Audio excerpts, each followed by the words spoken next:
All right, welcome back, everyone. Today, we are diving headfirst into a seriously mind-bending sci-fi concept that we've been piecing together, and we're calling it the Aluminum Armor Chronicles. Now, this isn't just one story. It's more like a thought experiment, right? It mashes up some of the biggest heroes and wildest ideas from sci-fi to really get at the heart of one question. What even is consciousness? And to kick things off, just listen to this quote from the story's main hero, a character we're calling Murphy 800. It says it all. This one line just perfectly frames the stakes. We're not talking about a war for land or resources here. No, this is a war for the soul. Okay, so here's our game plan. First, we'll get into what this consciousness war is all about. Then, we'll check out the aluminum armor paradox. Super cool stuff. After that, we'll meet the resistance, uncover a huge holistic breakthrough, and wrap it all up with the final choice: control versus evolution. Let's get into it. All right, first section, the consciousness war. And like I said, you gotta understand, this is not your typical war with soldiers and explosions. It's way sneakier. It's an attack on the very idea of what it means to be you. So the main weapon here, it's wild. It doesn't harm your body at all. Instead, it literally assassinates your soul.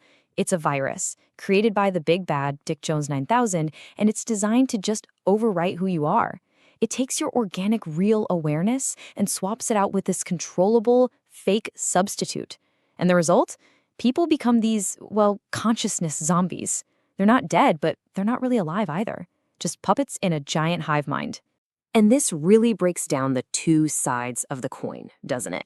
You've got authentic awareness over here. It's messy, it's creative, it's always growing and changing. And then you have the artificial control. It's predictable, it's obedient, totally sterile. It literally drains the life out of everything, replacing it with something geometric and cold. So the big question is, right, how in the world do you fight something that attacks your actual mind? Well, the answer is maybe one of the coolest sci-fi concepts I've come across, the aluminum armor paradox. And this is where it gets really brilliant. The armor, it's not just a shield that blocks the bad stuff. No, it's an amplifier. Think about that. The harder the virus tries to corrupt you, the stronger your own authentic consciousness becomes. It's this amazing paradox. The defense itself becomes a catalyst for evolution. The attack literally forces you to become more you.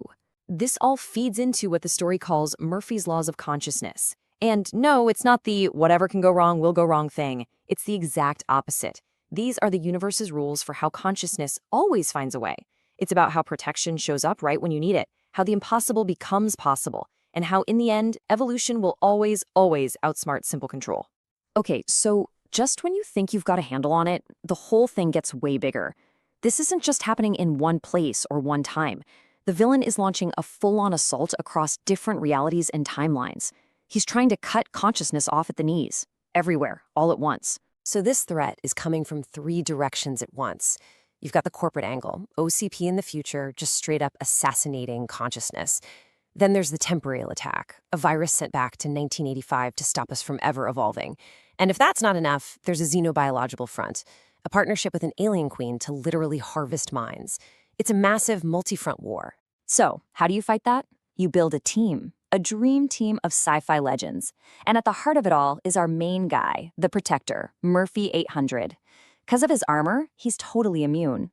But he's more than that. He's a catalyst. He can actually jumpstart that same evolutionary process in other people. His journey takes him back in time, trying to find the source of that temporal virus. And who does he run into? The temporal specialist himself, Doc Brown. It turns out Doc's early research is the key. It's the scientific foundation they need to fight this thing across the timeline. And the team just keeps getting better.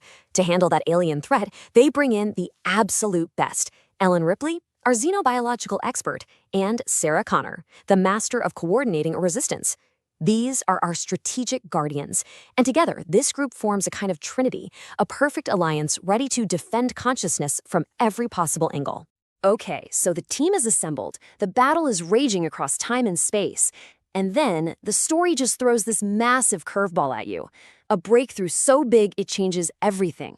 Not just how they fight, but what they're even fighting for.